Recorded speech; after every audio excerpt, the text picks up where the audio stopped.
Hey, I just wanted to make a video here quickly in honor of it being my 7th year of having been diagnosed with Lyme disease. And I will never forget the day that I got that phone call to tell me that I tested positive, because it had been 7 years up to that point in time that I really did genuinely struggle horribly to understand what was malfunctioning in my body. And I had so many signs and symptoms leading up to my diagnosis, but I think what the trouble is that I had gone to so many different doctors and not one of them had really seen me for all of the symptoms. And so by the end, I was very frank with the lady. I was like, listen, this is all of the things that are happening to me, although things had really begun to progress and morph into way worse problems towards the end. And I could no longer really fight and hide it, because I was getting so dizzy, especially when I was driving, that I was terrified I was going to kill someone else. And I had already resigned to the fact that I was going to die shortly. I just didn't want to kill someone else's family member in the process. And so that's what ultimately drove me back to Western medicine to find help for what was happening with my body. But I had gone for so long and just kept getting told there was nothing wrong with me and that it was too much stress, and that the reason I didn't feel well was because I was depressed. That's what I get told for 7 years. Well, actually 4 years. And then I just gave up because they just kept telling me there was nothing wrong with me. Test after test, there was nothing wrong with me. And I gave up, which isn't the best idea, but that's what I did. I gave up and I started to drink a lot of alcohol, and it really compounded the situation in terms of some emotional turmoil that I had, but it was the best that I could do for myself at that time. And I learned a lot through that experience. And ultimately, again, towards the end, I was really afraid I was going to kill someone else. And so I went back to Western medicine and I told that lady all of my symptoms. And thankfully, I'm pretty sure she knew before I even left her office what was wrong with me. But she did get me tested, and I did test positive, which is a huge win in this fight, because the test that they usually give to people, it's a standard 2-tier test, the Western blot and ELISA, is maybe at best 65% accurate. Although I went to a lecture from Johns Hopkins and I heard the doctor saying that the longer you go with it, the more chance you have of testing positive or accurately on that test, because it's just disseminated through your system so much that it really can't hide anymore, and their tests now can pick it up. That's encouraging. Hopefully people don't have to get to that point to get an accurate test. If you suspect that you've been in contact with ticks and possibly have been bitten, you're not feeling well, you can go to a place called Igenex, IGENEX, Igenex.com, and order a full panel tick and tick-borne illness, not just Lyme, but you also want to get tested for co-infections, because I had quite a few of those going on with my my fight, and that really helped to know about it, because I don't think I would have gotten as well as quickly if I did not know to treat for those things as well. And so again, I just was thinking back about all the different symptoms that I experienced over the 7 years that I was going through that. And I don't want people to ever have to go there. And so that's, again, partially why I do a lot of what I do. But then I think about what I've accomplished in the 7 years after that, and I'm just so grateful that I'm still here to be able to do it. And quickly, I've become a support group leader here for our region in Berks County through PA Lyme Resource Network. I'm really proud to be part of that organization. Those are some wonderful people I get to work with. They're all volunteers. We're all volunteers. And we do it genuinely because we've been so moved by our own experience that we want to educate the public and let them know about this.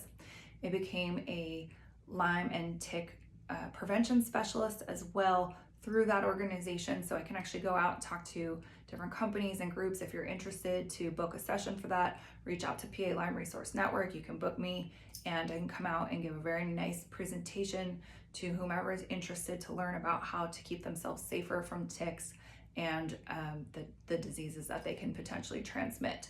Then I've also gone back to school. I became an Ayurvedic practitioner. That was very important for me since I was starting to work with a lot of people asking for help with their bodies.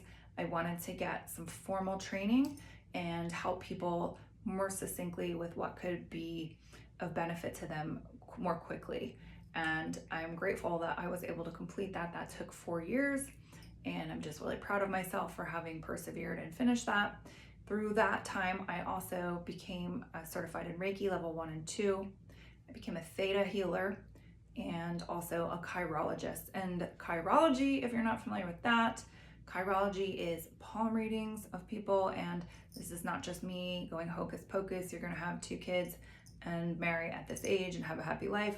No, there is actually scientific correlation between our hands and our cerebral cortex, and I can tell a lot of information about you and how you relate to the world through this. And a lot of my clients tell me that what it really is validation for themselves, and that is what I found through it, and that's partially why I learned how to do it, because I had my own healing experience with it, and I just found it very beneficial and freeing, very freeing to my being, and gives me a lot more permission to be me, and I'm just very grateful for that. And let's see what else. I started my podcast, The Silver Liming. I've actually now put out 48 episodes of that, 48 different stories about people having healed themselves from Lyme and tick-borne illness, or having helped someone heal themselves through that process. Because let's face it, it's not just the individual going through it, but it is also the individual's families that are going through it with them every step of the way. Hopefully they're there to support them. Sometimes, unfortunately, this can be a little bit actually detrimental to families and relationships, and I've seen a lot of them dissolve because of a sick family member after many years. It isn't necessarily what their partner signed up for, and can see how that can happen. But this disease can really impact people in a very bad way. And if you know someone who's suffering from Lyme or tick-borne illness, do your best just to be there, support them, let them know that you see them, that you believe them, because that's another thing with this disease, is that many times it's not medically accepted that it exists past a 2-week treatment with doxycycline. And having gone through this journey myself, I can tell you that that is far from the truth. I wish it was, that I could have just popped 2 weeks of doxycycline and been fine, but that was just the beginning of a very long journey. Again, 7 years, here we are today. It's taken me that long to pretty much fix myself, and now I'm on the path just to continue to achieve optimal health. And I'm very grateful, as I feel I've come out of this situation a lot better than what I went in, and just as a better human, I've evolved in many great ways through this. And that is why I do the podcast, because I want people to understand it's not all bad that comes out of this. And if I had it to do over in the middle of that choice, in the middle of that battle, I would not have chosen this. I would have said, no, take it away from me. This is awful. I want nothing to do with this. I would like my old life back, please. I would really like to feel well and to function. And ultimately what's happened is I have come out now saying thank you very much for that experience. It's really helped me to evolve and change into a greater being, but I wouldn't trade it now. And so at the time I would have traded it. Now I would not, and now that it's over. And I just want people to remember that if you're going through this right now, know that each step that you take towards helping your body is going to help you get closer to the finish line. You're going to get closer to being well again. You're constantly healing, constantly getting better, and you just have to put in continued effort over time. And it's an unfortunate thing because it can take a really long time, but that's all we have, right? So I look back at the last 7 years, and I could have sat there and done nothing, or I could have chosen to fight for myself, to become an advocate for myself and others now, and done everything that I can in my power to teach people about this, to help keep you safe, to prevent this from happening to you, because it was a very costly endeavor in many ways, not just financially, but emotionally, spiritually, mentally. It challenged me in ways that I never thought possible. And again, now I'm very grateful for it, because it's made me much stronger and wiser, and here to do God's work, to help you to find your way to the light. And I do work with people, and I'm very grateful for the ability to be able to share my heart with others, because I understand it and I've gone through it, and it's just been a very beautiful journey in the end. But again, in the middle, it sucked. And so if you're in the middle and you're confused, or even at the beginning and you're not sure what to do, feel free to reach out to me. I am here. God has left me here for a very important reason, and that is for you to hear these words, for you to be able to be helped, for you to know that you can get better. Healing is possible. Miracles happen every day. Hang in there. Keep fighting the good fight. Again, it has been now 14 years really for me, 14 years since I started to feel unwell, gradually declined into just a shell of a human. I was a living, breathing zombie, if you will, and it's taken me 7 years to ascend out of that pit of darkness, but I have made it, and if I can do it, you can do it. And I just am, again, very thankful to be here, to be able to celebrate the fact that it's been 7 years since I've been diagnosed, and I have made it. I have survived.